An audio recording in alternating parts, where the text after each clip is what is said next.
अब ये बीच की पॉलिसी निकाली गई कि इन्हें जिंदा भी रखना है और जिंदा भी नहीं रहने देना है। क्या बात। बीच की पॉलिसी ये 1824 से पहले के जाल बुने गए, जिसमें 1824 में कलमों से न जाने कैसी हराम की रोशनियों ने निकल करके सफ़हे किरतास को कयामत तक के लिए गंदा कर दिया। बीच की तहरीक निकाली गई, क्योंकि अगर एक बैग सबको मार दिया जाएगा तो पैर कौन दबाएगा? सबको मार देंगे तो ये खेती किसानी कौन करेगा, नौकरी कौन करेगा? ना ना, हुकूमत बेकार हो जाएगी। भाई बादशाह कौन सा जो रियाया ना हो, रियाया रहेगी तभी तो बादशाहत होगी, तो बाकी रहे। लेकिन इन्हें ऐसा बेहोश कर दो कि ये जिंदगी में अपने आबा अजदाद का नाम भी न ले सके। इतना इन्हें बेहोश कर दो कि ये अपने आबा अजदाद का नाम भी न ले सके। तो कहा गया क्या करोगे? तो कहा इन्हीं में से गद्दार तलाश करो। सुल्तान सलाहुद्दीन अय्यूबी ने बहुत पहले तारीख में जुमला कहा था कि अगर मेरी अपनी सफ़ों के गद्दार खत्म हो जाए तो मैं पूरी दुनिया पर पहुंचने में देर नहीं लगाऊंगा। सुभान अल्लाह, क्या बात, खूबसूरत पैगाम। तो अंग्रेजों के दौर में पहली तहरीक थी कि इनमें गद्दार तलाश करो। तो गद्दार एक दो घर में नहीं तलाश हुए हैं, यहां से लेकर के सऊदिया अरबिया के गलियारों तक गद्दार तलाश किए गए और मिले। वे तलाश करोगे तो मिलेंगे, क्यों नहीं मिले? क्योंकि गद्दार हर दौर में थे, गद्दार हर दौर में थे। भाई नबी के पीछे नमाज पढ़ने वाला गद्दारी कर सकता है तो कोई क्यों नहीं करेगा? हाँ, गद्दार मिले। भाई गद्दारों ही का नतीजा था जिसमें हजरत फारूक आदम को शहीद किया गया मस्जिद में। अंदर से गद्दारी थी, गद्दारी। हजरत उस्मान गनी को घर में 40 दिन के लिए कैद किया गया, गद्दारी थी, गद्दारी।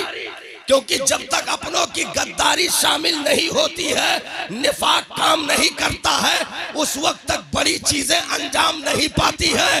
तो पूरे मुल्क का मसला था, पूरी कौम का मसला था, इसलिए गद्दार तलाश किए जाने लगे। अच्छा, गद्दार ऐसे वैसे थोड़ा मिलत है, मिलत है तो बहुत कायदे से मिलत है। वो हुआ था गद्दार, लेकिन दुश्मन के इतना खतरनाक वफादार हुआ था कि मर जाइए लेकिन दुश्मन के बात ना बताइए। खतरनाक गद्दार। भाई जब अब्बासी दौर में मामला हुआ कि कुरान को मखलूक कहा गया, कुरान को मखलूक कहा गया कि मादल्ला कुरान जो है अल्लाह का कलाम नहीं है, मखलूक है। तो ऐसे थोड़ा कह दिया गया कि भाई मखलूक है बस मान लो, नहीं। तकरीबन 30 से 35 गद्दार मौलवियों को तलाश किया गया। 30 से 35 दरबारी गद्दार मौलवियों को तलाश किया गया, जिन्होंने फतवा दिया, दस्तखत किया, मोहर लगाया कि कुरान अल्लाह का कलाम नहीं है, मादल्लाह मखलूक है, मखलूक। लेकिन हर दौर में याद रखो, अगर गद्दार मौजूद होते हैं तो फिर बगल में कोई छुपा हुआ खुददार भी मौजूद होता है। वाह वाह, बेशक वाह। उठ के एक जात खड़ी हुई, कहा मौलाना लोगों का फतवा आ गया है। कहा थूकता हूं ऐसी मौलवियों के मुंह पर, हाँ मेरी जूतियों की नोक पर ऐसे फतवे। कहा मौलाना लोगों ने मोहर लगाया है। कहा बात उधर हटाओ, इधर का फतवा पहले मुलाहिजा करो। लिखा अल कुरानो कलामुल्लाह। क्या बात है, अल कुरानो कलामुल्लाह, कुरान अल्लाह का कलाम है। दलाइलो बराहीन के साथ लिखकर इस्तिफ्ता, दस्तखत किया, मोहर लगाया, बादशाह तक पहुंचा तो पढ़कर हैरान था क्योंकि वो कोई गद्दार का फतवा नहीं आया था। अहले सुन्नत वल जमात के सरखीले आज़म एक फिक्र की चादरों में लिपट कर वजूद को महकाने वाली जात जब नाम पढ़ा गया तो दुनिया आशश कहने लगी उस दीवाने को इमाम अहमद बिन हंबल कहते हैं। क्या बात है, सुभान अल्लाह, बेशक हक है, बहुत अच्छा पैगाम। कहा बांध दो, कहा बांध दो। फतवे बांधने की फिक्र से तब्दील नहीं होते हैं। कहा कोड़े लगाओ, कोड़े लगाए गए। एक एक कोड़े पर मालूम है तारीखें यहां तक हैं कि लिखा गया कि अगर एक कोड़ा किसी ताजे हाथी पर मार दिया जाता तो वो भी जमीन पकड़ लेता। ऐसे कोड़ों का ज़र्ब इमाम अहमद बिन हंबल पर आजमाया गया। अल्लाह, हाँ। अच्छा, एक कोड़ा मारने के लिए एक जल्लाद रखा गया, हाँ, ताकि कोड़ा भरपूर ताकत के साथ पड़े, उसमें थकन ना हो। यहां तक तारीख हमने पढ़ी कि कोड़े का ज़र्ब पड़ता था नंगी पीठ पर तो गोश्त के रेशे उड़ करके जमीन पर गिरते थे साहब। हाँ। इमाम अहमद बिन हंबल कोई मामूली शख्सियत का नाम नहीं साहब, जिसने लाखों मुस्तफ़ा की हदीस को अपने कलेजे में छुपा रखा हो उसे इमाम अहमद बिन हंबल कहते हैं। जिस पर रात की तारीकियों में मुसल्ले भी रक्स करें ऐसे आबिद को इमाम अहमद बिन हंबल कहते हैं। सुभान अल्लाह। जिसकी पेशानियों में साहब मुजद्दिदियत का नूर चमक रहा हो ऐसी जात को, ऐसी हस्ती को इमाम अहमद बिन हंबल कहते हैं। पूरी सल्तनत, यहां तक कि जो है 3 तो बहुत खतरनाक मिले और 4 तक की भी तारीख मौजूद है कि 4 अब्बासी जाबिर बादशाहों का दौर पाया आपने और हर दौर में यही हुआ। हाँ, बेहोश हो जाते थे, जब होश में आते छींटा मारा जाता। अहमद क्या कह रहे हो फतवे के बारे में? कहा जलीलो हट जाओ, अल कुरान कलामुल्लाह, कुरान तो अल्लाह का कलाम है। क्या बात है, सुभान अल्लाह। कहा जान की परवाह करो। कहा यार एक जान है, अगर अहमद बिन हंबल की करोड़ों जानें होती तो उनके नाखूने पापे कुर्बान करने के लिए तैयार था। जो हिरा की चोटी से महकता हुआ हमारे कलेजों तक पहुंचा हो, हम उस नुस्खे के साथ गद्दारी नहीं कर सकते हैं, हम उन कुरान की आयतों के साथ गद्दारी नहीं कर सकते हैं। सल्तनतें पसीना पसीना हो गई साहब। दीवाना अड़ जाए तो फिर ताईदे खुदाबंदी तो फिर पहले से होती है। हाँ, थक गए लोग, थक गए। और रोज आप कहते थे अल्लाह ताला इब्ने हैसम को बरकतें अता फरमाए, अल्लाह ताला इब्ने हैसम को जज़ा अता फरमाए। आपके साहबजादे ने पूछा अब्बा इब्ने हैसम कौन है? तो कहा कि बेटा एक चोर है, डाकू। तो कहा कि फिर उसके लिए दुआ रोज क्यों देते हो? कहा उसी ने तो मुझे कोड़े खाने की हिम्मत दे दी। हाँ, जेल से निकला, मैं कोड़ा खा रहा था तो मुझसे कहा कि हजरत मैं चोरी करता हूं, पकड़ा जाता हूं, कोड़े लगते हैं, तौबा कर लेता हूं, फिर निकलता हूं, फिर चोरी करता हूं। 3000 से 30,000 तक के कोड़े हैं उसके साथ।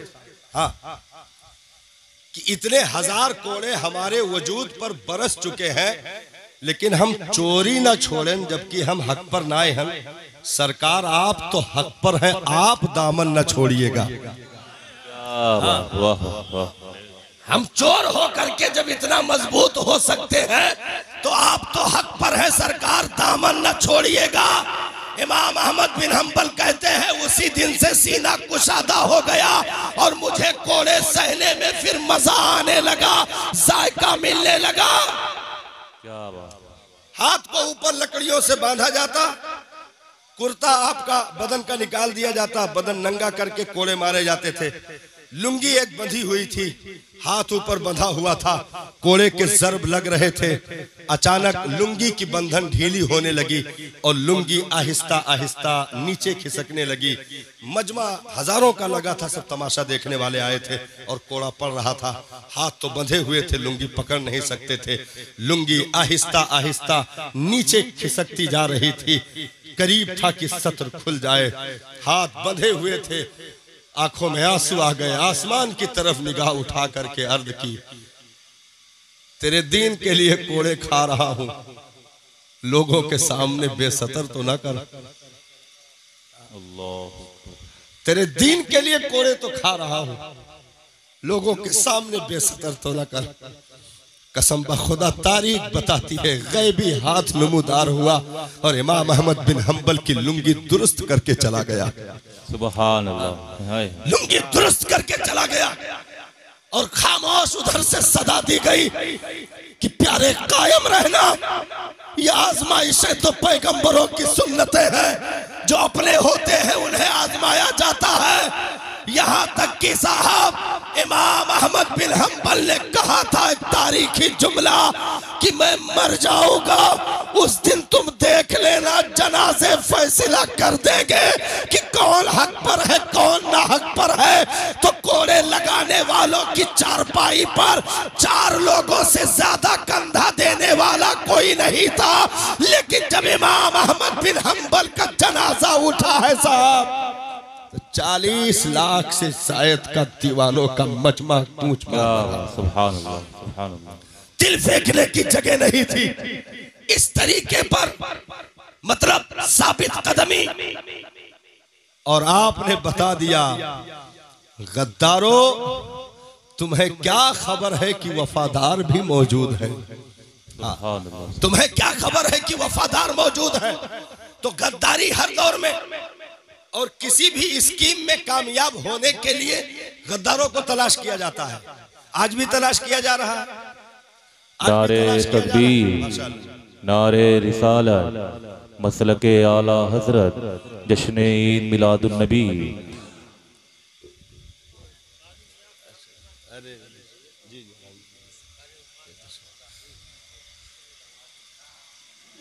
अरे माशाअल्लाह, माशाअल्लाह। उलमाए कराम तशरीफ लाए, अल्लाह ताला सलामत रखे। तो हर दौर में आ जाइए, बस तकरीर शुरू होने वाली है। मैं बताऊंगा जहां से तकरीर शुरू होगी। हाँ, तकरीर शुरू होने वाली है। ये अब तकरीर हम जिसे कहेंगे हम बताएंगे आपको। अभी कहाँ शुरू हुई, कहो तो 3 घंटा लग जाता शुरू करें। हर दौर में गद्दार को तलाश किया गया, लेकिन उन्हें क्या मालूम है कि मौला हर दौर में वफादारों को जरूर रखता है। क्या बात है, सुभान अल्लाह, बेशक। अगरचे तंग जो है फटे कपड़ों में होते हैं, अगरचे नहीं बदन के होते हैं, अगरचे उलझे बालों के होते हैं, लेकिन साहब उनकी आंखों की गैरतें इस कदर बेदार होती हैं कि जमीन पर खड़े खड़े लोहे महफूज पढ़कर सुना देते हैं। ऐसे वफादारों को भी हर दौर में रखा जाता है।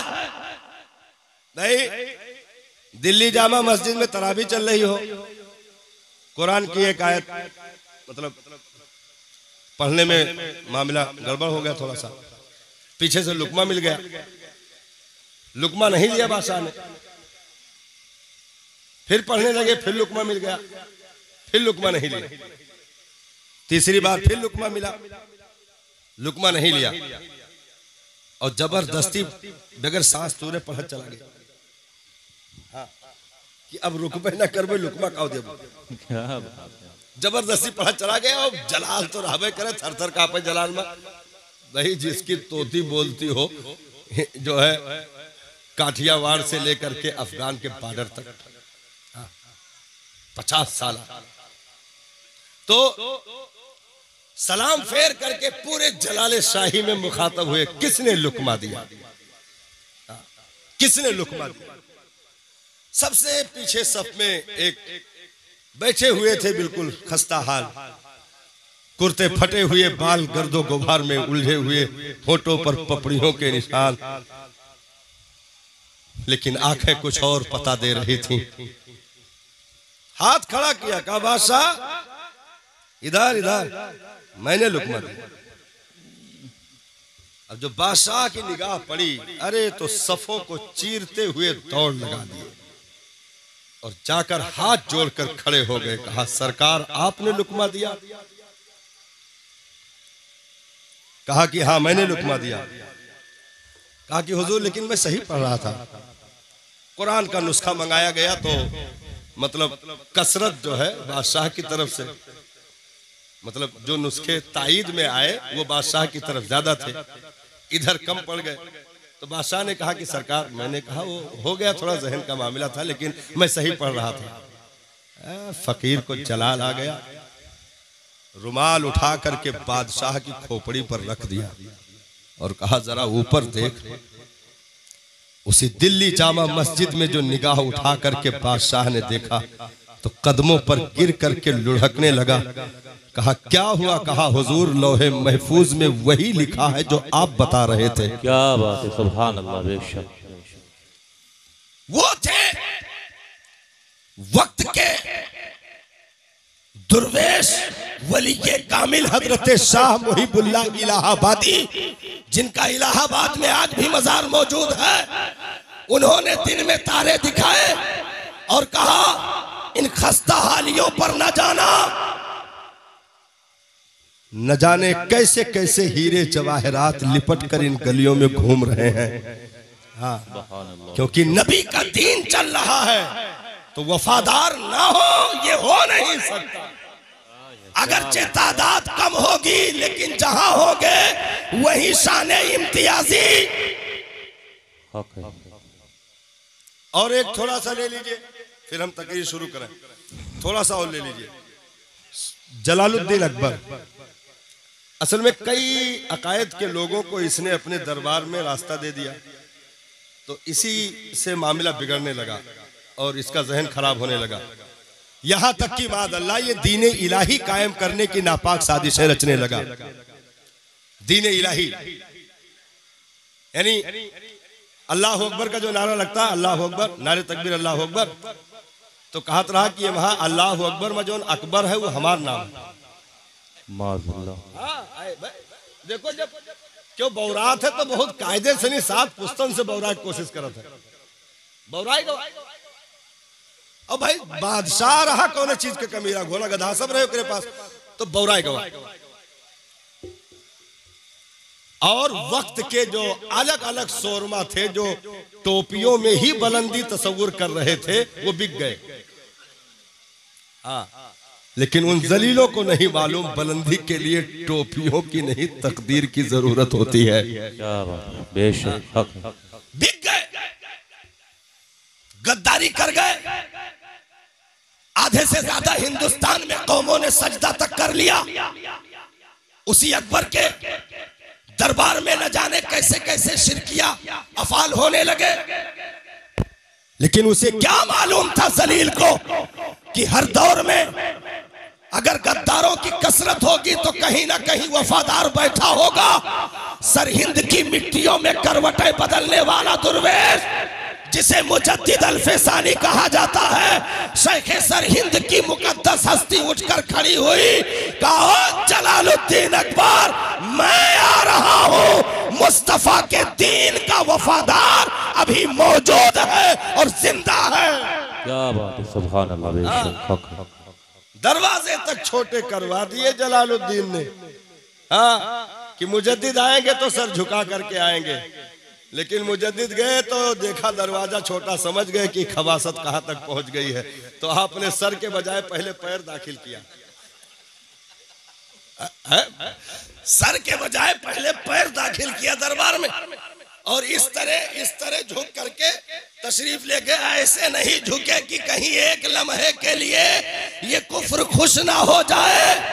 उठा करके ग्वालियर की जेल में 3 साल के लिए डाल दिया गया। 3 साल के बाद जब निकाला गया गद्दारी करने वाले साहब वो तो जलील होकर रहेंगे, लेकिन वफादारों को मौला वो इज्जतें अता करता है ना साहब। ये तो दुनिया की है, फिर वहां तो देखने का मंजर होगा। दरवाजा खोला गया और कहा गया, मुजद्दिद कहिए खैरियत तो है, 3 साल में नशा हिरन हो गया होगा। कहो जलील, मुझसे नहीं, जेल के कैदियों से अंदर जाके पूछ ले। जो ग्वालियर के जेल के कैदियों की जांच की गई तो सब कलमा पढ़कर मुसलमान हो चुके थे। सुभान अल्लाह। और ईमान वालों का एक तूफान उठा और फिर हिंदुस्तान में फिर से अहले सुन्नत वल जमात का जो है गलगला हुआ, बोलबाला हुआ, यानी हर तरफ से। क्योंकि तुम्हें अगर खत्म करना है, निस्तो नाबूद करना है, तो इलाज कत्ल नहीं है। क्योंकि कुछ चीजें ऐसी होती हैं जो मौत से भी ज्यादा अजियतनाक होती हैं, तो वो चीजें दी जा रही हैं। भाई मुसलमान घर में हो, कुर्ता पैजामा भी सलामत हो, नाम अब्दुल्ला भी हो, बाप हज भी करके आया हो, और वो दारू पी करके अगर रोड के किनारे नाली के पास पड़ा लोट रहा हो, मुंह से फेचकुर निकल रहा हो, तो बताओ मरने में ज्यादा आसानी था कि ये जिल्लत सख्त है? ये जिल्लत सख्त है साहब। क्योंकि इससे एक अब्दुल्ला नहीं, जितने अब्दुल्ला होंगे सब पर उंगली उठेगी। इस पे एक दाढ़ी नहीं, जितनी दाढ़ियां होगी सब टारगेट की जाएगी। एक टोपी नहीं, जितनी होगी सब टारगेट की जाएगी। तो एकदम से खत्म कर देना ये इलाज नहीं होता। किसी कौम को बर्बाद करने के लिए उसके तहजीब को मारना जरूरी है, उसके सकाफत को मारना जरूरी है, उसके कल्चर को मारना जरूरी है, उसके बुजुर्गों की निस्बतों को मारना जरूरी है, उसके पैगंबर के ताल्लुक को मारना जरूरी है। और यही किया गया। उन गद्दारों को जब तलाश किया गया, मिले और आकर के अंग्रेजों को मशवरा दिया। कहा कि भाई देखो, हम लोग जाएंगे मिंबर मेहराब तक पहुंच नहीं पाएंगे, और तुम अगर काम करोगे तो दिल्ली जामा मस्जिद का मिंबर भी मिल जाएगा। हाँ, मिंबर और मेहराब से तुम्हारा काम चल जाएगा और पैगाम वहीं से नशर होना है। तो सबसे पहले साहब किताबुत तौहीद जो अब्दुल वहाब नजदी की लिखी हुई, उसका मनहूस तर्जमा जो है हिंदुस्तान की जमीन पर मुल्ला इस्माइल देहलवी ने तफवीयतुल ईमान के नाम से किया। तफवीयतुल ईमान के नाम से वो तर्जमा किया, और जिसमें माज़अल्लाह नबी की शान में भर मुंह गालियां दी गई, भर मुंह गालियां दी गई। जिसका नाम मोहम्मद या अली हो, वो किसी चीज का मालिक व मुख्तार नहीं, मादल्ला। हाँ, फिर उसी के पेट से और दीगर चीजों ने जन्म लिया, और ऐसी ऐसी गुस्ताखियां कि नबी अपनी बेटी फातिमा को भी बख्शुआ नहीं सकते। नबी को पीठ पीछे की भी खबर नहीं है, मादल्ला मादल्ला। नबी का ख्याल नमाज में आए नमाज टूट जाती है, गाय बैल भैंस का ख्याल नमाज में आए तो नमाज हो जाती है। ये सारी हरकतें जो अंग्रेजों के दिमागी तहरीक के नतीजे थे, आहिस्ता आहिस्ता वो सफ़े किरतास पर सब्त होने लगे, और कौम के गद्दारों ने मिल करके मुकम्मल तौर पर ईमान और अकीदे का खून किया। और हिंदुस्तान में मालूम है, हिंदुस्तान में साहब उस वक्त सिर्फ हिंदुस्तान नहीं, पूरी दुनिया में सिर्फ अहले सुन्नत वल जमात थे। 1824 से पहले उस दौर में सिर्फ अहले सुन्नत वल जमात। यहां तक कि उस दौर में अमीर खुसरू ने इसी हिंदुस्तान में फारसी में कहा था कि मुझे तो हिंदुस्तान के दरियाओं नहरों की मछलियां भी सुन्नी लगती हैं। क्या बात। आगरा से 30-30 हजार पैदल लोग चल करके अजमेर मोहल्ला गरीब नवाज की तुरबत पर हाजिरी देते थे। बादशाहों के नजरानों में चांदी के चराग तक पेश किए जाते थे, डेगे चढ़ाई जाती थी। छठी पूरे मुल्क में पूरे धूमधाम से मनाई जाती थी। रबीउल अव्वल शरीफ के मौके पर साहब चावलों के एक एक दाने पर सूरह इखलास पढ़ करके लंगरें तकसीम की गई हैं इसी हिंदुस्तान की जमीन पर। जिसमें घी के चिराग तक नबी के मीलाद पर जलाए गए शाह वलीउल्लाह मुहद्दिस देहलवी के खानदान में। यानी वो जगमगाहट, वो सारी चीजें मौजूद थी, लेकिन अंग्रेज ने ये चाहा कि किसी भी एतबार से इस कौम को जिंदा न छोड़ा जाए। यानी ये चले फिरे रहे सहे सारी चीजें, आंखें इनकी हो, देखना हमारा हो, जबान इनकी हो, बोली भाषा हमारी हो, कान इनके हो, समातें मेरी हो, दिल गुर्दा इनका हो, हुकूमत मेरी हो, जिस्म इनका हो, हम जो है कब्जा मेरा हो। यानी लिबास भी मेरा, जबान भी मेरी, सोच भी मेरी, कल्चर भी मेरा, फिक्र भी मेरी। तो फिर ये अब्दुल्ला होकर भी कुछ बिगाड़ नहीं सकता, अब्दुल रहमान होकर भी कुछ बिगाड़ नहीं सकता, क्योंकि ढांचे बदल जाएंगे तो साहब खेल भी बदल जाएगा। नारे तकबीर, नारे रिसालत, मसलके आला हजरत, उलमाए अहले सुन्नत, नारे तकबीर। आखिरी पड़ाव, तकरीर यहां से शुरू है। हाँ, तकरीर यहां से शुरू है, और ये नहीं कि फजर तक या कारी जाकिर का हिस्सा हम खा जाएंगे, नहीं, शुरू है और इंशाअल्लाह ये शुरू रहेगी। यहाँ का वक्फा होगा, इंशाअल्लाह फिर कभी मुलाकात होगी तो बातें और होने के लिए बहुत कुछ अभी बाकी है। हाँ, यहाँ से लेकिन तकरीर असल में शुरू है, जो मैं बताना चाह रहा हूं। आहिस्ता आहिस्ता इन जिस्मों से इश्क मुस्तफा की हरारत निचोड़ी गई, क्योंकि हम ऐसी कौम से निकल कर आए थे यहाँ, ऐसी कौम से निकल करके हमने उठ करके अपनी जवानियों की दहलीज देखी थी, जहां पर साहब नबी के ऊँटनी तक की गुस्ताखी बर्दाश्त नहीं की जाती थी। मुस्तफा की गुस्ताखी सुनना तो बहुत दूर की बात है। हम ऐसे आबाजदाद से ताल्लुक रखने वाले, हाँ, ऐसे आबाजदाद से ताल्लुक रखने वाले भाई, जब सुलह हुदैबिया मक्का वाले उधर से सुलह करने के लिए आए, वो पैर फैला करके सरकार की तरफ बैठ गया, और मतलब ये दाढ़ी की तरफ, दाढ़ी सरकार की दाढ़ी पे हाथ लगा रहा था, और मतलब कह रहा था कि मान जाइए, वो लिख लीजिए, वो कर लीजिए।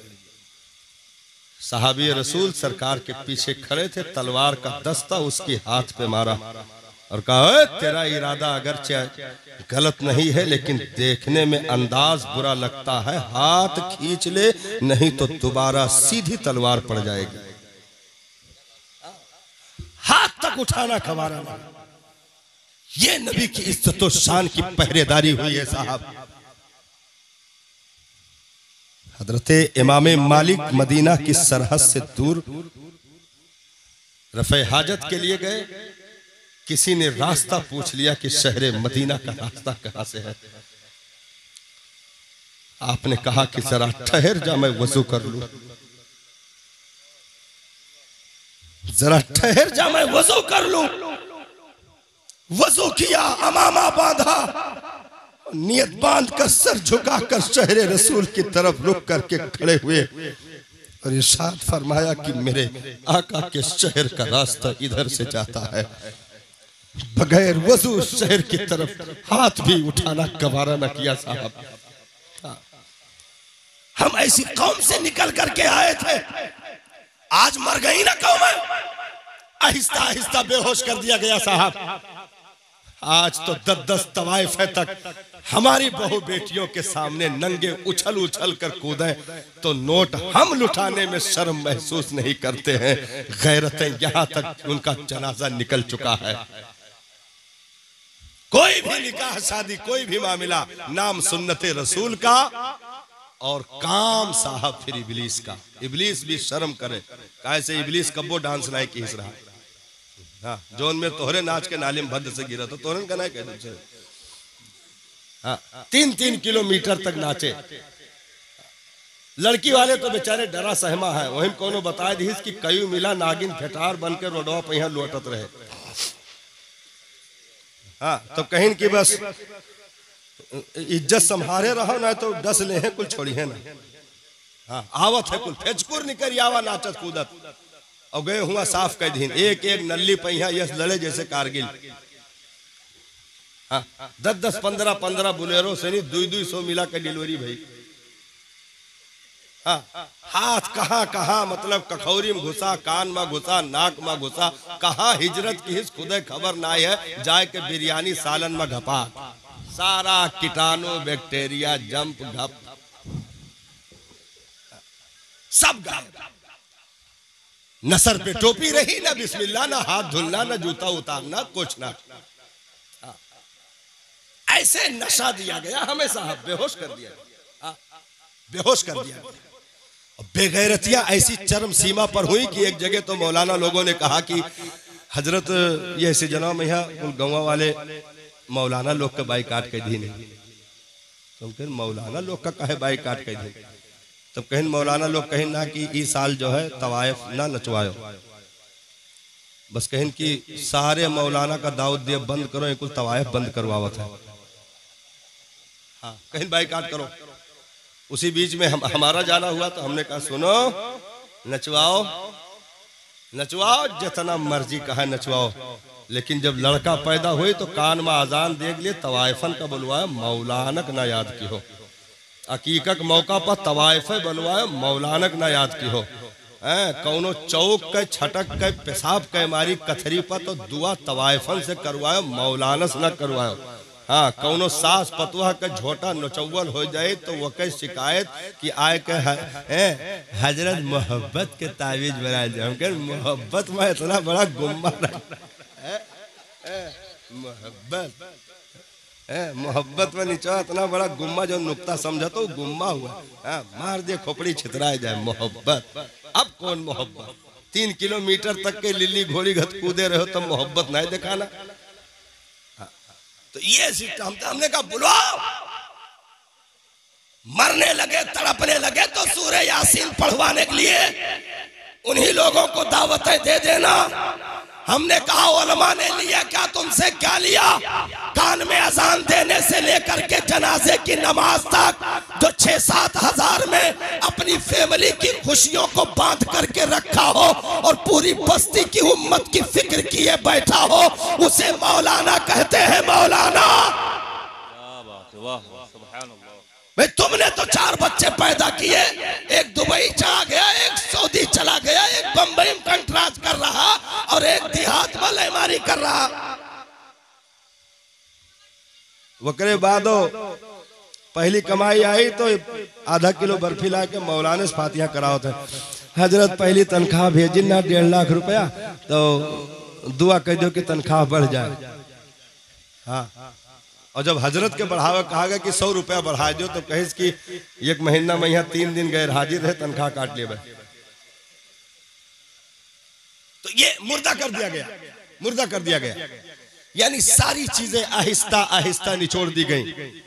और इसी हिंदुस्तान की जमीन पर अंग्रेजों ने जो अपना कल्चर दिया है साहब, आज तक भाई मुसलमानों के लिए कुरान नंबर 1 पर, भाई मुसलमान के लिए कुरान नंबर 1 पर, लेकिन हमने खुद उसको 0 पॉइंट पर डाल करके अपनी औलादों को दूसरी जबानों में महारत दिलाने की कोशिशें जारी रखी।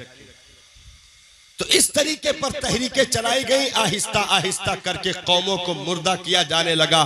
लेकिन याद रखो, हमने कहा ना कि जब गद्दार पैदा होते हैं तो कहीं ना कहीं से कोई वफादार उठकर खड़ा होता है। सुभान अल्लाह, वफादार उठकर खड़ा होता है।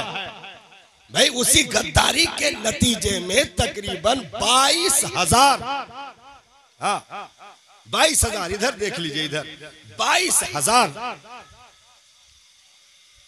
अहले सुन्नत के उलमा को फांसी दी गई इसी हिंदुस्तान में। 22,000, तादाद और भी ज्यादा जाती है लेकिन 22,000। भाई शेर शाह सूरी की जो बनाई हुई सड़क है दिल्ली गेट से लेकर के पेशावर तक, उसके दोनों तरफ लगे हुए दरख्तों पर हर एक दरख्त की शाख पर एक आलिम रब्बानी का सर लटक रहा था। 22,000 उलमा को, क्योंकि उलमा ना रहेंगे तो इन भोले भेड़ियों को चलाने के लिए, इन्हें समझाने के लिए कौन आगे आएगा? क्योंकि आज भी अगर कहीं पूरी दुनिया में कहीं से अगर हिफाजत का मामला उठता है तो सबसे पहले ये चटाइयों पर बैठने वाले उठ करके फिर नारा बुलंद करते हैं, कौम की गैरतों को जगाते हैं और दीन के लिए मर मिटने का जज्बा देते हैं और उन्हें इकट्ठा करके वो तमाम तर हरारतें अता करते हैं। तो 22,000 सुन्नी उलमा को फांसी दी गई क्योंकि सफों के गद्दार मिल चुके थे, सफों के गद्दार मिल चुके थे। और गद्दारी ऐसे चरम सीमा पर हुई साहब कि उसी किताब को जो उर्दू में इसने ट्रांसलेट किया था उसको अंग्रेजों ने अंग्रेजी जबान में अपने पैसे से छपवा करके पूरे हिंदुस्तान में क्या उसके बाहर भी फ्री में बंटवाया। हाँ, फ्री में अंग्रेजी में उस उर्दू की किताब को अंग्रेजी में लिख करके फ्री में बंटवाया अंग्रेजों ने। पूरा खर्चा अंग्रेजों ने उठाया क्योंकि उनका मकसद उस किताब में मौजूद था। हाँ, ना ना अंग्रेज कुरान का है छपवाए भाई, हदीस का है छपवाएगा। हाँ, सही कह रहे, ना कुरान छपवाया ना हदीस छपवाया। क्या छपवाया? तक़वियतुल ईमान छपवाया, अंग्रेजों ने छपवाया क्योंकि मकसद की चीज थी। ये झंडियां बंद हो जाएंगी, ये रबीउल अव्वल की नाते और नारे बंद हो जाएंगे, ये नबी का तज़किरा मिंबरों से बंद हो जाएगा। यानी सब अपने काम धाम बस सिर्फ मस्जिद में जाकर एक वक्त में 2-4 रकात इधर उधर करके फिर अपने काम धाम। तो इनको लूटने में मजा आएगा, फिर इन्हें बचाने वाला कोई नहीं होगा। ये तो अगर जरा भी इधर उधर से कोई हवा चलती है तो जब जब ये चीजें पलट करके आती है इन्हें फिर से जिंदगी देकर चली जाती है। अगर साल में कुछ सुस्त भी पड़ते हैं तो रबीउल अव्वल की तारीखें आकर इन्हें फिर से जिंदगी दे देती है। 11वीं मुहर्रम की तारीखें आकर के इन्हें फिर से जिंदा करके चली जाती है। तो इन तारीखों को शिर्क कर दो, इनके जिक्र को बिदात कर दो, झंडे को नाजायज कर दो, हराम कर दो, मतलब सारी चीजें लिखी गई। अभी वो छमाही वाला पर्चा है वायरल हुआ जो देवबंद वाला, हाँ मादअल्लाह, ये लोग चिपड़ी चिपड़ी बातें करते हैं, कहते हैं कि ये नहीं कहा, वो कुछ नहीं कहा। छमाही पर्चा जो हाफिली पर्चा होता है मदरसे में, देवबंद मदरसे का पर्चा छपाया गया और उसमें मादअल्लाह लिखा था कि आला हजरत ने जो कुफ्र फैलाया है उस पर जो है तफसीली कुछ नोट लिखे हैं, कुछ कलम बंद करें। मादअल्लाह, यानी सीधा हमला। क्यों? क्योंकि कौम जब तक पैगंबर से लगी रहेगी ये कुछ भी हो सकती है, बेवफा नहीं हो सकती है, गद्दार नहीं हो सकती है। और याद रखो, वतन को आज तक जितने वफादार मिले हैं वो सब पैगंबर के वफादार मिले हैं। अगर नबी का वफादार ना होगा तो वो वतन का भी वफादार नहीं हो सकता है, हिंदुस्तान का भी वफादार नहीं हो सकता है। क्योंकि पैगंबर की वफादारी ही है जो हमें वतन के मोहब्बत की तालीम देती है। हिंदुस्तान से अटूट मोहब्बत जुड़े रहने का जो है वो तमाम तर मामला कि हमें इस वतन से मोहब्बत की खुशबू आती है। वतन की मोहब्बत ये ईमान का हिस्सा है, दर्जा है। इसलिए जो नबी का वफादार नहीं वो किसी का भी वफादार नहीं हो सकता। किसी का भी वफादार नहीं हो सकता। आखिरी जुमला, तो वफादार नहीं हो सकता। आहिस्ता आहिस्ता डोज दी गई, फिर उस किताब के वतन से बड़ी सारी किताबें निकली और अलग अलग तरीके पर मादअल्लाह, कहीं गरीब नवाज को मुशरिक कहा गया, शिर्क का अड्डा उनके मज़ार को कहा गया, कहीं बगदाद के दूल्हा की शान में गुस्ताखी की गई, कहीं सरकार की शान में गुस्ताखियाँ की गई। यानी कौम को हर तरीके से नोचने और दूर करने की नापाक साजिशें रची गई कि इनके हाथ से सिर्फ टारा छीन लो, ये चलने वाले लड़खड़ा के गिर के मर जाएंगे, इन्हें कोई बचाने वाला ना होगा। इनके हाथों से रोशनी छीन ताकि इन्हें कोई रुश्द और हिदायत का सामान मिल ना सके। ये तमाम तर तहरीकें चल रही थी, तो वो चाहे सहारनपुर हो, चाहे नदवा हो, चाहे देवबंद हो, हर चार जानिब से साहब वो अंग्रेजों की साजिशों ने काम किया कि साजिशों का अड्डा बना करके रखा गया और हर तरीके से कौम को निचोड़ने और कमजोर करने की नापाक साजिशें रची गई। लेकिन इन जलीलों को क्या मालूम था कि इन गद्दारों के पैदाइश के बाद रब ने वफादार का भी इंतजाम कर रखा है। रोहेलखंड की जमीन, बरेली शरीफ की वो मुकद्दस जमीन जहां अल्लामा नकी अली खां के रीढ़ की हड्डियों में करवटें बदलने वाला शहजादा शाह इमाम अहमद रजा खान मुहद्दिसे बरेलवी की सूरत में उठ करके जो खड़ा हुआ, तो साहब पूरे मुल्क में गद्दारों की एक लंबी लिस्ट थी, लेकिन एक मुस्तफा के वफादार ने नाको चने चबवा दिया। और वादी रजा की को हिमालय रजा का है, जिस समत देखिए वो इलाका रजा का है। अगलों ने बहुत कुछ लिखा है इल्मे दीन पर, जो कुछ है इस सदी में वो तन्हा रजा का है। नारे तकबीर, नारे रिसालत, मसलके आला हजरत, नारे तकबीर। पैगंबर बहुत कीमती चीज का नाम है साहब, इसलिए दुनिया चुराने की कोशिश करेगी, लेकिन कभी उन साजिशों में न आने देना और अपने सरमायों की हिफाजत करने के लिए कभी भी कदम पीछे न हटाना, क्योंकि हमारे असलाफ ने हमें अपने आप को और अपनी चीजों को बचाने का हुक्म दे रखा है। इसलिए कभी भी अपनी नस्लों के ताल्लुक से बेपरवाही न बरतना, कभी भी अपने खानदान, अपने घर, अपने मोहल्ले, अपनी बस्ती के ताल्लुक से बेपरवाही न बरतना। नबी ने जो दिया उसे ले लो, जिस चीज से मना किया उससे रुक जाओ। यही जिंदगी का निचोड़ है। अस्सलाम वालेकुम व रहमतुल्लाहि तआला व बरकातहू। जिम्मेदारी अता कर दी और हम ही एक जिम्मेदार कौम की हैसियत से इस जमीन पर हैं, और सुबह कयामत तक अहले ईमान ही एक जिम्मेदार कौम की हैसियत से रहेंगे, क्योंकि इन्हीं के जिम्मे है अम्र बिल मारूफ, इन्हीं के जिम्मे है नहीं अनिल मुनकर, इन्हीं के जिम्मे है लोगों को दुरुस्त रास्ते बताना, इन्हीं के जिम्मे है बिगड़े हुओं को संवारना, और इन्हीं के जिम्मे है मुस्तफ़ा जाने रहमत की सीरत को लोगों के कुलूबो अज़हान तक पहुँचाना। क्योंकि आकाए दो आलम सल्लल्लाहु ताला अलैहि वसल्लम की मुकद्दस जिंदगी हम और आपके लिए कल भी नमूने अमल थी, आज भी है और सुबह क़यामत तक रहेगी। रब तबारका व तआला ने रबीउल अव्वल शरीफ के इस मुकद्दस महीने में अपना महबूब दे करके कायनात पर बिलखुसूस ईमान वालों पर एहसान कर दिया। हाँ, एहसान कर दिया, क्योंकि पैगंबर अगर न हो तो इंसान अपनी मर्जी से एक पल की जिंदगी भी गुजार नहीं सकता, क्योंकि इसे बचपन ही से रहबरी की जरूरत है। बगैर रहबरी के, बगैर ये उंगलियों को पकड़ाए हुए, बगैर रास्ता दिखाए हुए ये पगडंडियों पर भी नहीं चल सकता है। इसे चलाने वाला चाहिए, इसे बताने वाला चाहिए। इसलिए परवरदिगारे आलम ने इब्तिदा ही से इंसानों के साथ सिर्फ पैगंबर नहीं रखा, बल्कि इन्हें पैगंबर के रीढ़ की हड्डियों में रख करके इस जमीन पर उतारा। क्या बात है, सुभान अल्लाह। पैगंबर के रीढ़ की हड्डियों में रख करके इन्हें जमीन पर उतारा गया कि एक लम्हे के लिए पैगंबर का साथ न छूटने पाए, नहीं तो बह जाओगे। कहां कहां ये पेशानियां आवारा हो जाएगी, तुम उसे संभाल नहीं पाओगे।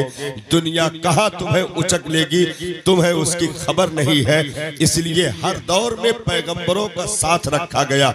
हजरत आदम से लेकर के हजरत ईसा अला नबीना अलैहिस्सलातु तस्लीम तक 1 लाख कमो बेश 2,24,000 नबियों का साथ परवरदिगारे आलम ने इंसानों को अता फरमाया, जिन्होंने आकर के चरागे हिदायत को रोशन किया और उन्हें सिराते मुस्तकीम पर लाकर खड़ा किया, जिन्होंने उठी हुई गर्दनों को झुकने की तमीज अता कर दी, जिन्होंने रूठी हुई पेशानियों को लज्जते सजदा अता कर दिया, जिन्होंने गुंग ज़बानों को तस्बीह की हरारतें अता कर दी, जिन्होंने खाली कुलूब को मारिफते इलाही का गंजीना बना दिया।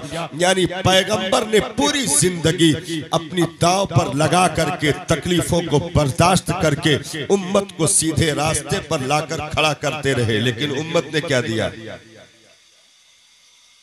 उम्मत ने क्या दिया? क्योंकि एक हम तकरीर कुछ देर में अभी कर रहे हैं, इंशाल्लाह कुछ बुनियादी चीजें ले लीजिए। एक चीज याद रखें, दुनिया हर दौर में पैगंबर ही से अलग करना चाहिए और चाह रही है, चाहती रही है और चाह रही है और चाहती रहेगी। वजह क्या है? जैसे पानी का एक रेला हो, आप उसमें बहे जा रहे हो और एक मजबूत कोई दरख्त या कोई लकड़ी या कोई सहारा मिल जाए जिसको आप पकड़े हो, पूरा वजूद बह रहा हो, सिर्फ हाथ से उसी को पकड़े हो। दुनिया उसी को छोड़ाना चाहेगी कि जब तक ये नहीं छूटेगा, लहरें कितनी भी बढ़ेगी ये बह नहीं सकता है। यही हाल पैगंबर के दामन का है। दुनिया में यही हाल पैगंबर के दामन का है। हर दौर में पैगंबर के दामन से जब तक उम्मत मुंसलिक रही, लाख थपेड़े नोचते रहे, तूफाने नूह तक भी आकर चले गए, लेकिन उनका बाल भी बेका ना हो सका, क्योंकि साथ पैगंबरों का मिला हुआ था। अगर वो छूटता और जिनका छूटा वो तबाह बर्बाद हो गए, तो रब ने हम पर करम किया। साल 2 साल 100 साल के लिए नहीं, कयामत तक महबूब का साथी बना दिया। वाह वाह सुभान अल्लाह। देखो हम एनर्जी देव तो तू वैलूम दबायो ना है, थोड़ा पन्नी वन्नी ढका है, अगर बूंदे बंद हो गई हो तो थोड़ा सा उसका रुखे अनवर हम भी देख ले।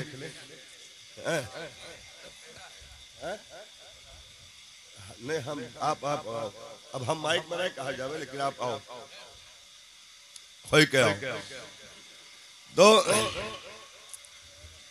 हाँ, नहीं थोड़ा स्पीकर असल में वो बारिश की वजह से पर्दा नशीन है तो आवाज नहीं आ रही। तो नहीं इंशाल्लाह देखो बरस भाई तो करी और काम हो, बस यह इतना कह दो बस बात खत्म।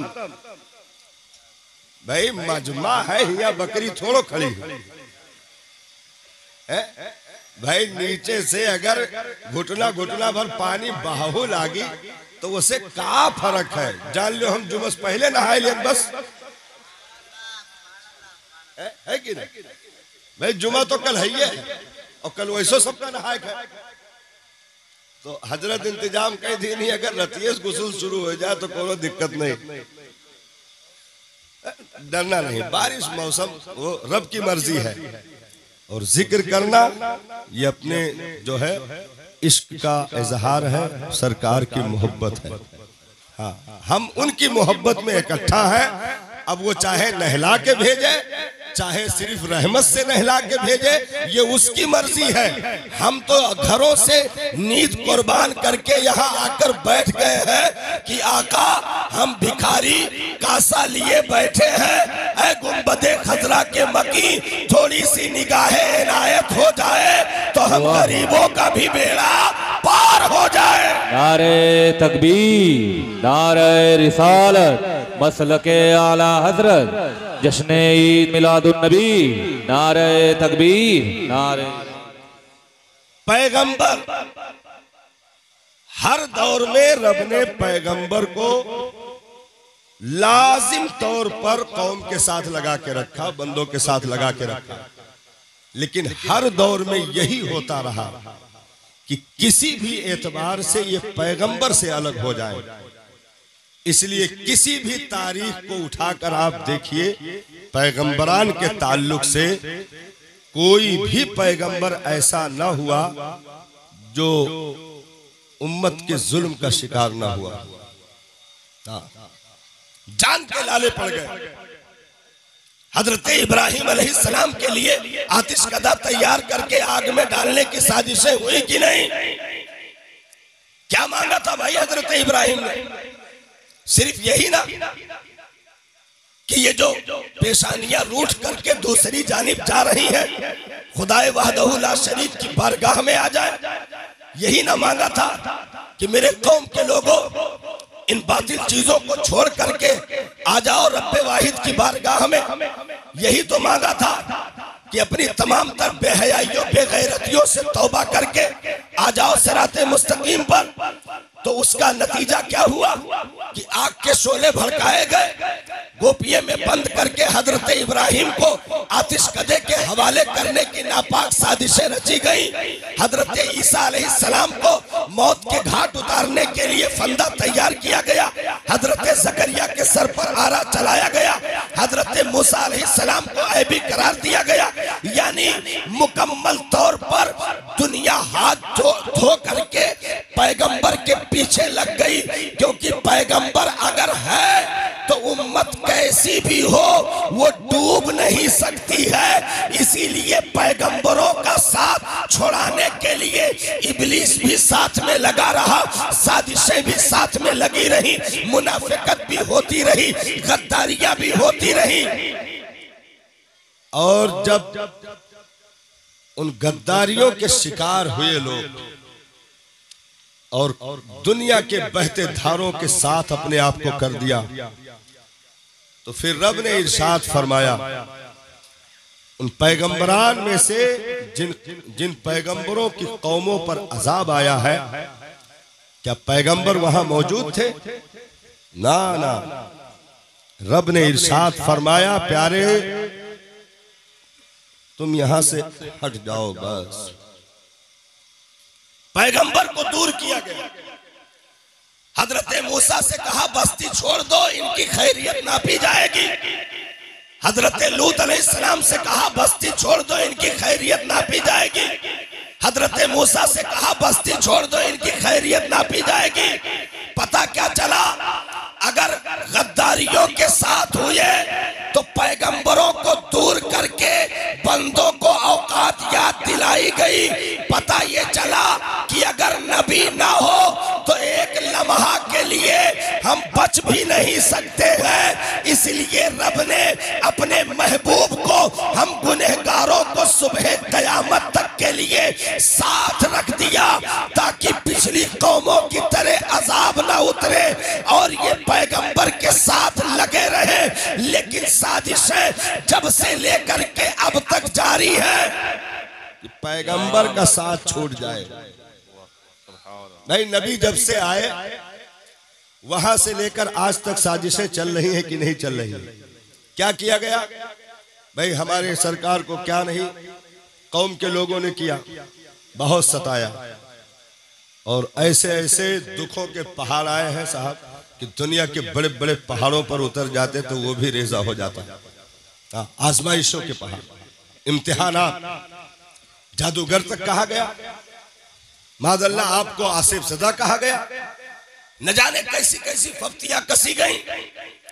यानी किसी भी एतबार से पैगंबर का साथ छूटे और वहां से लेकर के 1824 की भयानक तारीख तक इस हिंदुस्तान में जो पैगंबर से अलग करने की तहरीक अंग्रेजों के पुष्टपनाही से चली है कि किसी भी एतबार से ये कौम पैगंबर से अलग हो जाए तो पैगंबर को मादअल्लाह बदनाम करने की नापाक साजिशें रची गई। पैगंबर को मादअल्लाह जाहिल तक कहा गया।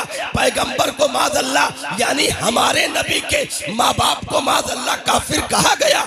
मादअल्लाह हमारे नबी के लिए इल्मे गैब पर उंगली उनके लिए उठाई गई, बशरियत पर उंगली उनके लिए उठाई गई, शफाअत पर उंगली उनके लिए उठाई गई। क्योंकि ये अंग्रेजों को भी मालूम था कि जब तक ये पैगंबर का दामन पकड़े रहेंगे, हम इनमें से एक भी बचा तो हम जल जो है अपनी स्कीमों में कामयाब नहीं हो सकते हैं। जब तक ये नबी से जुदा नहीं होंगे उस वक्त तक तहरीकें काम नहीं कर पाएंगी।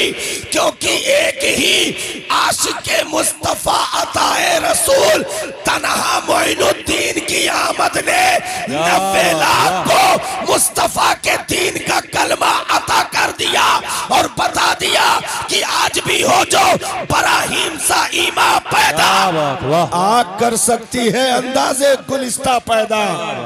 जिंदाबाद जिंदाबाद जिंदाबाद जिंदाबाद, मरहबा, अल्लाह अकबर अल्लाह अकबर या रसूल अल्लाह।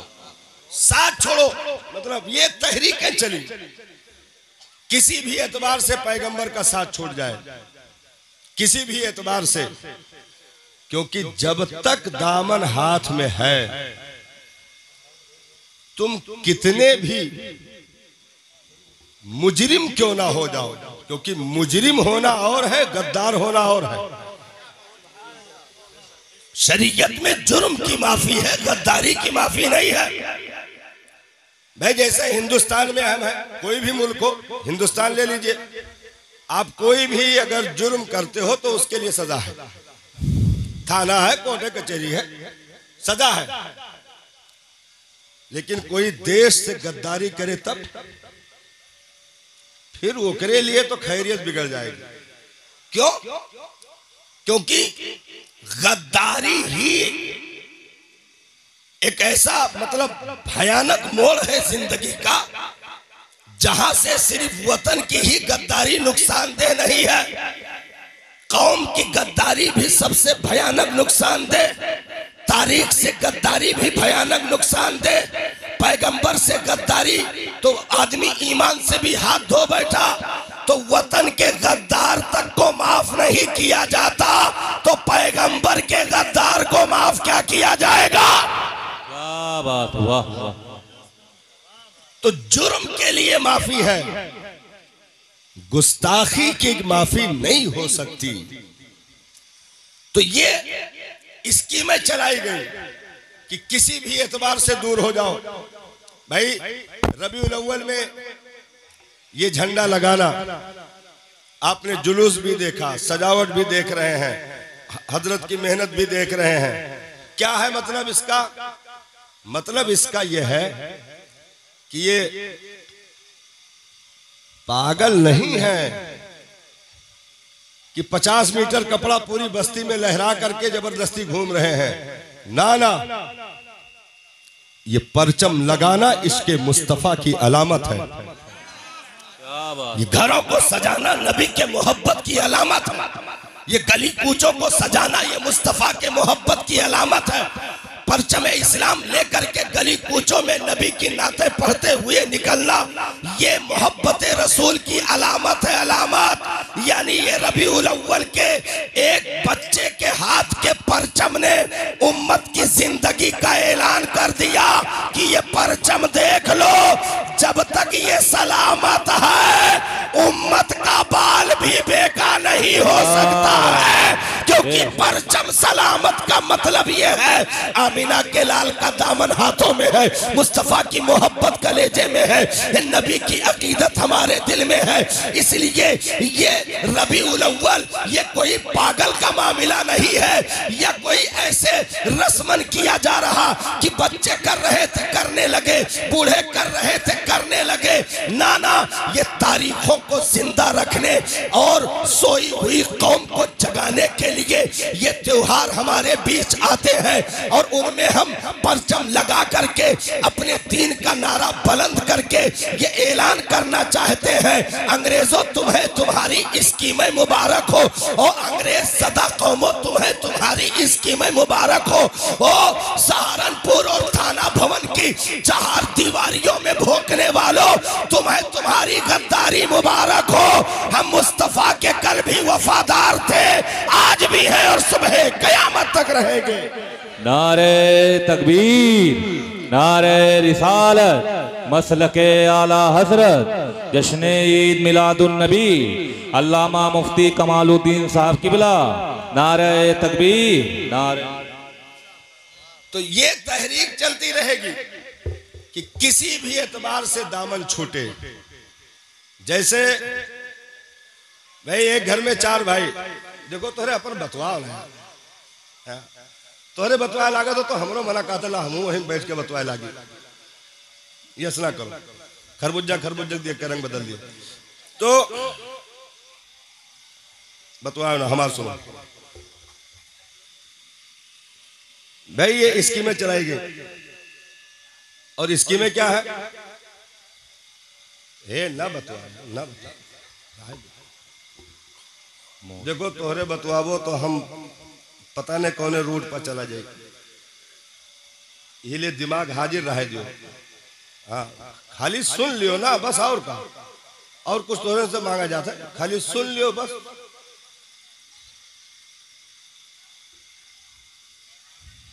अमल जुमाबाद कह लियो।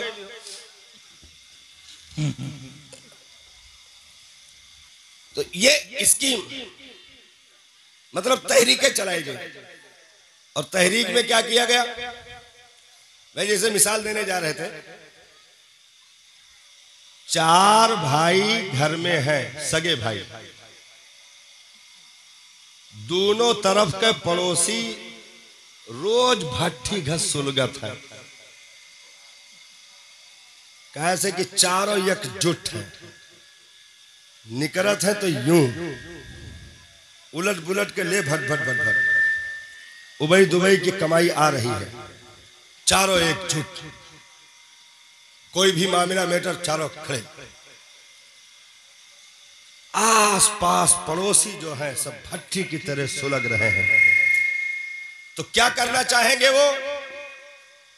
क्या करना चाहेंगे?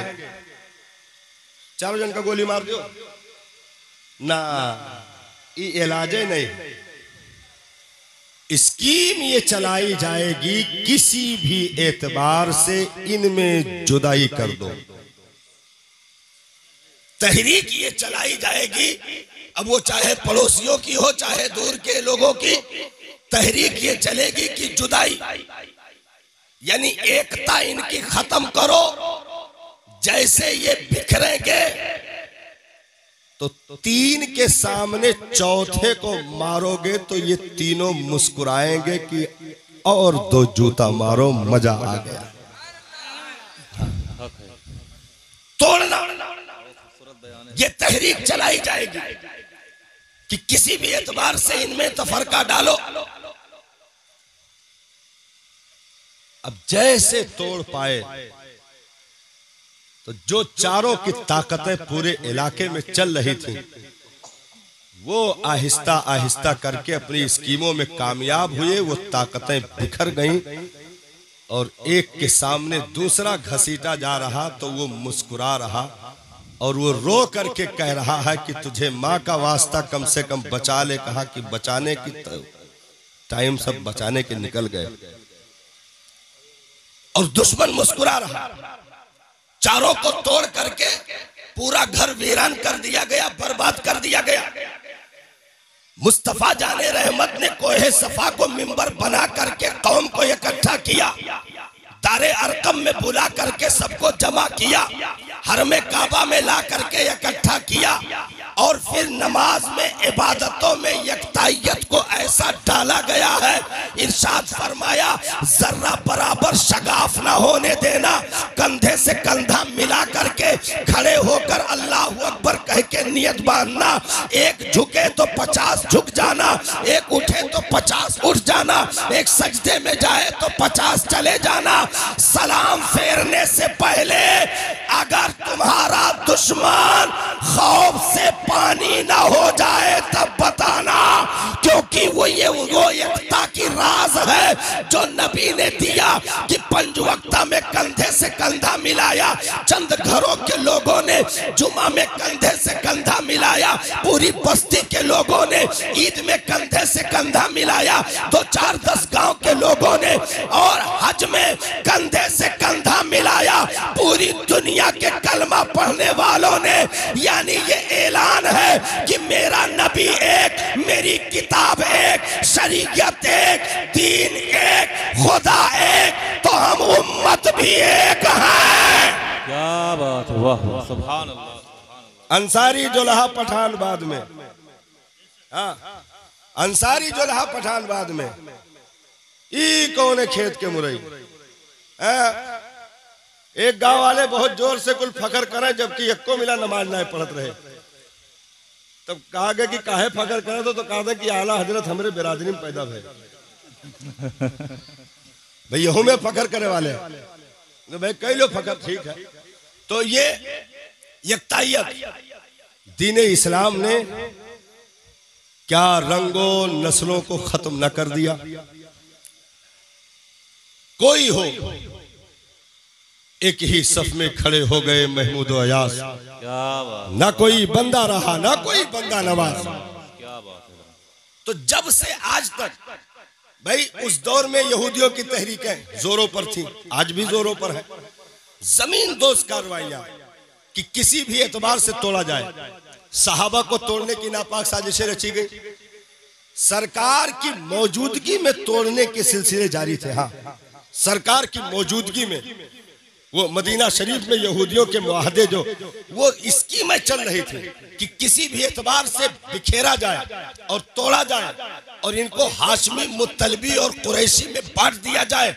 लेकिन कुर्बान जाओ आमिना के लाल के कदमों पे नबी ने फतह मक्का के दिन हाशमी, करशी, मुत्तलबी सबको अलग रख करके बिलाले हबशी जैसे गुलाम को काबे के छत पर खड़ा करके पूरी दुनिया में नस्लों पर मरने वालों के मुंह पर तमाचा मार के बता दिया कि अगर कलमा दिल में आ गया तो न हबशी देखा जाएगा न करशी देखा जाएगा। जो नबी का ज्यादा वफादार होगा वही उम्मत का सरदार होगा। क्या बात है, सुभान अल्लाह, अल्लाह अकबर, या रसूल अल्लाह, जिंदाबाद जिंदाबाद जिंदाबाद, अल्लाह, या रसूल अल्लाह। मैं जैसे 10 जने जात हो, गांव में लाइट चली जाए, 10 जने जात हो साथे में यहाँ और एक जन के पास बैटरी हुए टारच, अब तो मोबाइलियों में रहा था, नहीं तो पहले तो सब स्पेशल लेके चलते रहे उस सेला वाला। तो एक आदमी के पास टारच, 10 लोग साथ में है, टारच वाला आगे है और सब दंदन दंदन बढ़िया हंसी खुशी बतवात जो है गली से निकलत जात है। कुकुर बिलार के कोनो डर ना है, हड्डा खड्डक डर ना, आली नाली के डर ना है, सब निकलत जात है, लाइट ना है, बिल्कुल धूप अंधियार है। एक आदमी देखिस कि 10 बहुत खुश खुश जात है, तो वो कौने चीज पर टारगेट करी? 10 जन का टारगेट करी ना ही टारचवे ले लियो।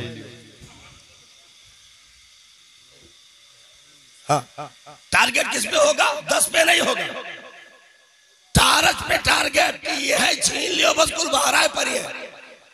हाँ, खाली एक के हाथ का टारच छीनो तो ये जो 10 जा रहे हैं ये अभी लड़ेंगे दीवार में या गिरेंगे नाली में, यानी सलामत मंजिल तक नहीं पहुंच सकते हैं। तो ये टारच की रोशनी अगर 10 को मंजिल दिखा रही है तो रब ने हमें पूरी उम्मत को मुस्तफा के नूर की रोशनी अता की है। नूर की पूरी उम्मत मुस्कुरा करके उसी रोशनी में बदर में पहुंची मंजिल पा गई, ओहद में पहुंची मंजिल पा गई, खंदक में पहुंची मंजिल पा गई, तबूक में पहुंची मंजिल पा गई।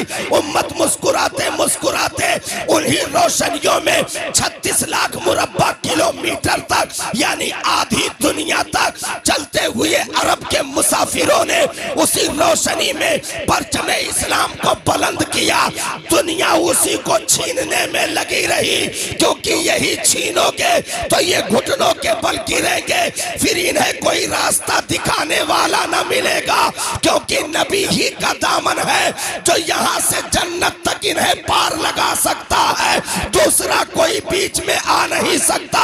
तो दुनिया उसी के पीछे लगी रही, लेकिन याद रखो ये साजिशें कयामत तक जारी रहेगी। मुस्तफा का प्यार कल भी कलेजों में था, आज भी है और सुबह कयामत तक रहेगा।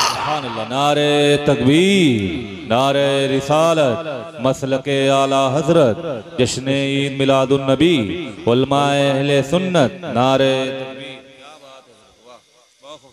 अच्छा, अचानक नहीं, हम तकरीर कर रहे हैं अभी कुछ देर में इंशाल्लाह।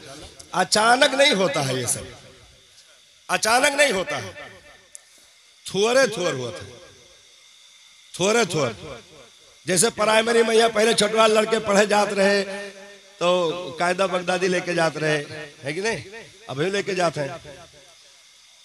तो कौनो अगर जलन रखा था बगलिया वाला तो जौन मौली साहब पेंसिलिया से निशान लगावत रहे वो थुका से मिटा देते रहे। अभी जब पहुंचे तो मौली साहब कहा सबक किया है तो बतावे, कहा तो कि निशान दिखाओ। निशान मैंने अच्छा थुका से मिटाया है, बस कचर दिया। मौली साहब यका कचर दिए, वो जौन मिटाए रहा वो बैठा मुस्कुराए। यह हाल है हमरन के सबकिया कोनो थुका से मिटावत है, कचरा हमरे जाए थे मुस्कुरात है दूसरे कोनो। हक है। हाँ। मिटा कोई और रहा है, यानी कर कोई और रहा है, धुने जा रहे हम। इसलिए अपने कायदा बगदादी पर ध्यान रखना, मतलब यह है अपनी नस्लों पर निगरानी कड़ी करके रखना, नहीं तो यहूदो नसारा ये पेरिस और लंदन के चकनाचूर ख्वाब दिखा करके तुम्हें मदहोश करेंगे, और कब तुम्हारा पुराना सबक डिलीट कर दिया जाए तुम्हें इसकी खबर भी नहीं लगने देंगे। इसलिए इन नस्लों की निगरानी करके रखना, नहीं तो उचक लिया जाएगा सऊदी के नाम पर, उचक लिया जाएगा कतर और दुबई के नाम पर, न जाने कब अकीदों पर डाका पड़ जाए, ये दुनिया कुछ पता नहीं है। इसलिए इनको जोड़ करके रखना अपने उलमा से, क्योंकि नबी का प्यार है तो उसके सदके में सजदा भी मिल जाएगा, उसके सदके में इबादत भी मिल जाएगी, उसके सदके में तहारत भी मिल जाएगी। अगर वही छूटा क्या बात, तो कुल पावे बादो बेकार। बहुत अच्छा। अभी रात ही में हमने दावा किया, हमने कहा देखो पूरी दुनिया में सिर्फ अहले सुन्नत पर नमाज फर्ज है और केहू पर फर्जे नहीं, सिर्फ अहले सुन्नत पर नमाज फर्ज है। तो जेपहा फर्ज है वो आज तक टोपी ना खरीद पाइन, मस्जिद के किराए पे लिए घूमत है, और जेपहे ना फर्ज है वो कुल 40-40 दिन के लिए घर द्वार छोड़ दिए। हाँ सही है। जेपहा फर्ज है ये आज तक किराए पे टोपी ही रख है। हम कह रहे और तरक्की करो, कुछ दिन में आई हो काबो की हजरत अलमरिया खोल दो, कुर्ता पैजामा निकाल ली, नमाज पढ़े कर। हाँ, घर से चड्ढा और टी शर्ट पहन के अबो, मस्जिद में कुर्ता पैजामा पहन के किराए पे यहाँ नमाज पढ़ के वहीं कुर्ता उतार के चड्ढा पहन के वापस। ना ना, ये तरीका नहीं। देखो आहिस्ता आहिस्ता मारा गया, आहिस्ता आहिस्ता मारा गया। हम तकरीर करेंगे इंशाल्लाह कुछ देर में। आहिस्ता आहिस्ता मारा गया, क्योंकि अचानक नहीं मारा जाता किसी को।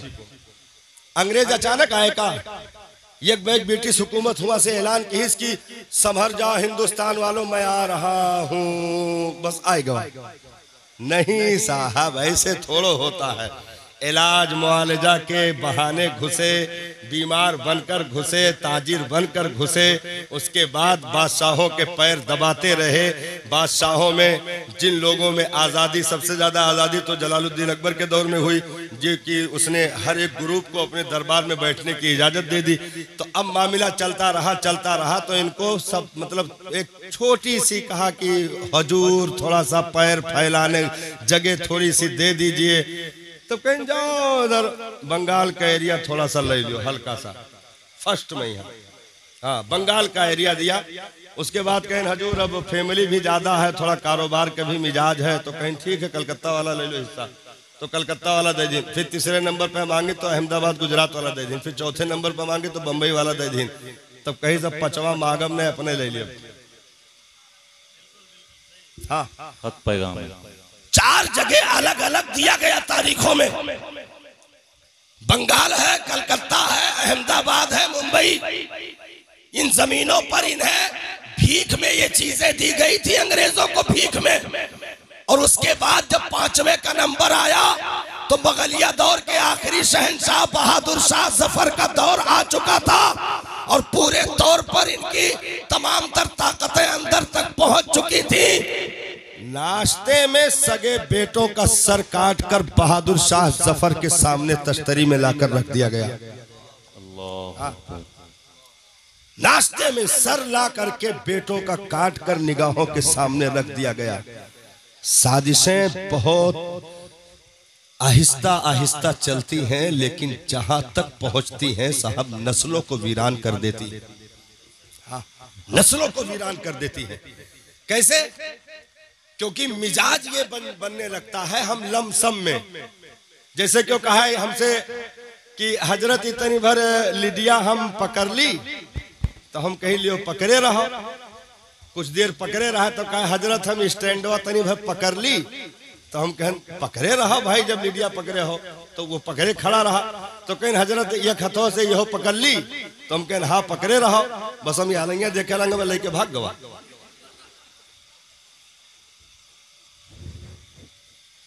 एक बैग अगर भागत तो हम होशियार रहे पहले, लेकिन मजे मजे आवा, यानी हमें नींद बेहोश की, वकरे बाद रफू चक्कर। अब पता लगा मैं कवे नहीं, यही हाल हुआ। पहले हमने बैठने की जगह दी, फिर लेटने की, फिर उसके बाद आहिस्ता आहिस्ता कदम फैलाया गया। और जो हमने मुड़ करके देखा तो बहादुर शाह जफर के दफन के लिए हिंदुस्तान में 4 गज जमीन न बची थी साहब। भीख मांगते रहे बहादुर शाह जफर कि 2 गज जमीन कम से कम हिंदुस्तान में दफन होने की मुझे दे दो, लेकिन ना दिया गया साहब, नहीं दिया गया। देश का गद्दार साबित करके देश से बाहर, दफन होने की जगह, जहां बादशाहत थी वहां दफन होने की जगह भी नहीं दी गई। साजिशें यहां तक काम कर गई। अब दोबारा, अच्छा ये कैसे हुआ? देखिए, अचानक कोई चीज कामयाब नहीं होती है। कुछ चीज ढीली होती है तब कुछ चीज टाइट होने का मौका पाती है। हाँ, कुछ चीज ढीली होती है तब कुछ टाइट होने का मौका पाती है। जब बादशाहों में भी हाफिज कुरान होकर के दिल्ली जामा मस्जिद में तराबी पढ़ाया करते थे, तब लगाम टाइट थे। क्या बात, वाह हक है। और जब हरम में तवाइफे नंगे कपड़ों में नाचने लगी तो उधर की रस्सियां ढीली कर दी गई। वो मुगलिया शहजादियां जो साहब 3-3 घंटे जिनके बालों में मक्खन और घी की मालिशें होती थी बाल चमकाने के लिए, जब अंग्रेज आया है और नंगे कदम जब खदेड़ा गया है तो कदमों में चप्पल पहनाने वाला भी कोई मौजूद नहीं था। इज्जतें तार तार कर दी गई। इसलिए जब तक नेमतें मिली रहे शुक्र अदा करो और संभल के रहो। जरा भी बेइतनाई हुई तो चादरें नोची जाएगी, छुपने की जगह भी नहीं पाओगे। नारे तकबीर, नारे रिसालत, मसलके आला हजरत, नारे। भाई यही तो हुआ ना। लखनऊ में यहाँ वाजिद अली 360 मेहरारू रखीस कि ना रखीस? बताओ, रखीस? बताओ तो, हरे लोग तो रहे हो, बताओ रखीस कि ना रखीस? रखीस। ये रहे मुसलमान। बेगम पार्क, भूल भुलैया, बुद्धा पार्क, चिड़ियाघर, पूरे लखनऊ का यहाँ यह खिलौना दे के भाग गवा। ना यक्को हदीस के मरकज, ना कोनो मदरसा, ना कोनो दारुल उलूम।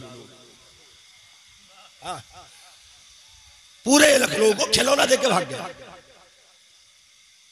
तो तबीयतें बहलाने के लिए कौम को नहीं रखा जाता साहब।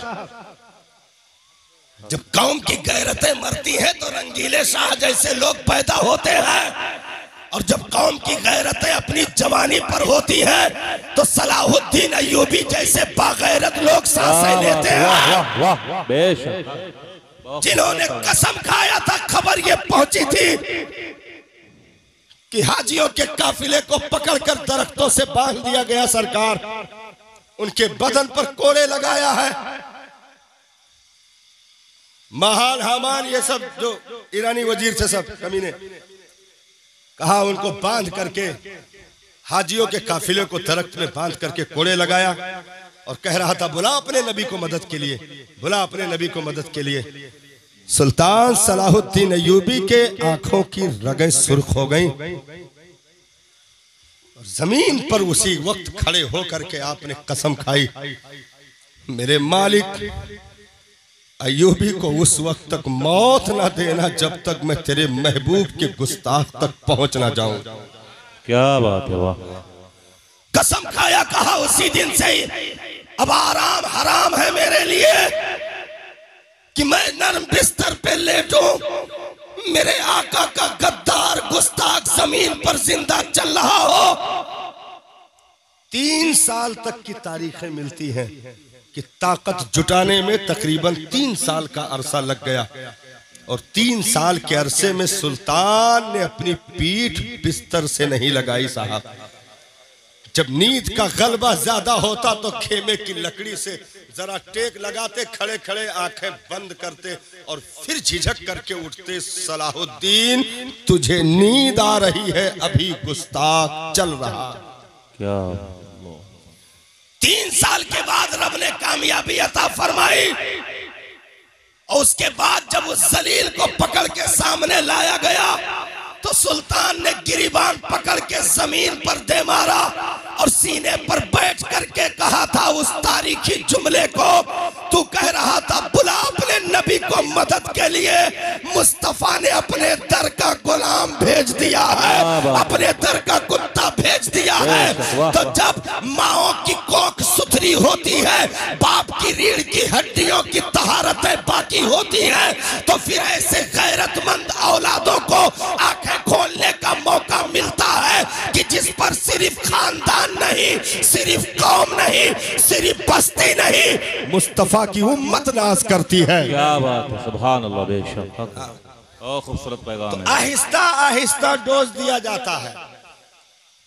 अब हमरन का डोज कैसे मिला वो का हम बताएं। हाँ, हमरन का डोज कैसे मिला और इतना खतरनाक डोज अब तक असर कर चुका है कि कोरोना वाला उतना जल्दी ना असर की हुई। हाँ, डोज असर कर गया, बहुत कस के असर कर गया, इतना खतरनाक असर कर गया है कि हम उनके नाम का लिबास भी बदन पे रखना तक गवारा नहीं करते हैं। नारा लगाने का तो बहुत बड़ा मसला है। अल्लाह, हाँ, असर कर गया, बहुत कायदे से असर कर गया और ऐसे वैसे नहीं असर किया।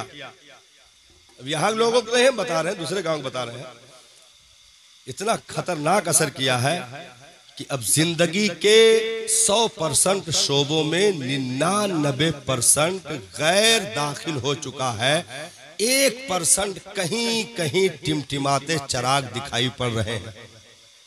हाँ, टिमटिमाते चिराग दिखाई पड़ रहे हैं क्योंकि हमें उनकी तालीम से अपने आप को, अपनी नस्लों को दूर रखना है। तो हमने कुरान छुड़वा दिया, मदरसे वीरान होने लगे और अच्छे घरों के बच्चों की कमी मदरसों में हो गई। जो गरीब गुरबा बेचारे फीस उस नहीं दे सका था तो कहा था कि हेलो मौलाना साहब तुम ही संभाले रहो। तो मौलाना साहब संभाले। जिस पॉलीथीन में कभी धनिया मिर्चा ने सफर किया था, उसी पॉलीथीन में कायदा बगदादी सवार होकर के घर से हिजरत करके मदरसे तक कयाम पजीर होता है। हाँ। और दूसरों के लिए स्कूल का बैग भी है, स्कूल के टी शर्ट भी हैं, स्कूल के शूज भी हैं, स्कूल का मोजा भी है और वो अंग्रेज की मुर्दा जबान टाई की सूरत में लटक रही है। फीस भी हम महंगी देंगे, सारी चीजें, लेकिन जब बात कुरान की आएगी तो मौलाना रमजान में 21 रुपया दिहन तो रहा का मुंह में हराम लागे का।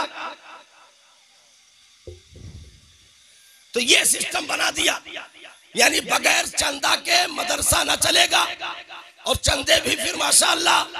तो साहब काइयां लग गई वजू खानों में, जाले पड़ गए छतों में, और जो हमारे सामने से 1 साल 2 साल पैदा हुआ था उसके यहाँ 4-4 वैन किराए के चल रहे हैं। ऑफिसों में कालीनें बिछी हुई हैं और रूम में एसी लगी हुई है। हमने कहा तुमने जरूर रमजान के ज़कात इकट्ठा किए होंगे। कहा ना, हमारी तो रसीद भी नहीं छपी चंदे की, हम कुर्सी पर बैठे रहते हैं, लोग हाथ जोड़ के जमा करते हैं। बाबूजी 2 दिन लेट हो गया, माफ कर दीजिए, अगली बार ध्यान रखेंगे, जमा कर लीजिए। हमने कहा इतनी मेहनत अगर मौलाना के मदरसे के साथ कर दिए होते तो सिर्फ हाफिज नहीं वली पैदा होते। वली, क्या बात है, वाह, नारे तकबीर, नारे रिसालत, मसलके आला हजरत, नारे तकबीर, नारे रिसालत। बहुत अच्छा पैगाम है। किसी को मारने के लिए आज तक ऐसा पकड़ के शाय तो इस सबसे बड़ी तारीख की बेवकूफी कही गई है। आज तक किसी कौम को इस तरह मारा ही नहीं गया। हाँ, पकड़ के साए तो कहानी खत्म है ना भाई। अंग्रेजों को मशवरा दिया गया था कि ऐसा करो सरकार, इमरजेंसी मारो फट से, और जितना ही कूड़ा कबाड़ है कुल का भरो गाड़ी में, यहाँ मारो समुंदर में फेंको, एक किनारे से साफ करो पूरा। तो बगल में कोई बैठा था मुदब्बिर, उसने ब्रिटिश हुकूमत को यह मशवरा दिया था और कहा था कि सरकार मर जाएंगे तो हुकूमत किस पर होगी, मर जाएंगे तो हुकूमत किस पर होगी। तो कहा फिर जिंदा रहेंगे तो अपनी विरासतों को ले लेंगे। अंग्रेजों के दरबार में ये बातें हो रही थी कि जिंदा रहे तो अपनी विरासतों तक पहुंचेंगे, मर गए तो हुकूमत किस पर होगी।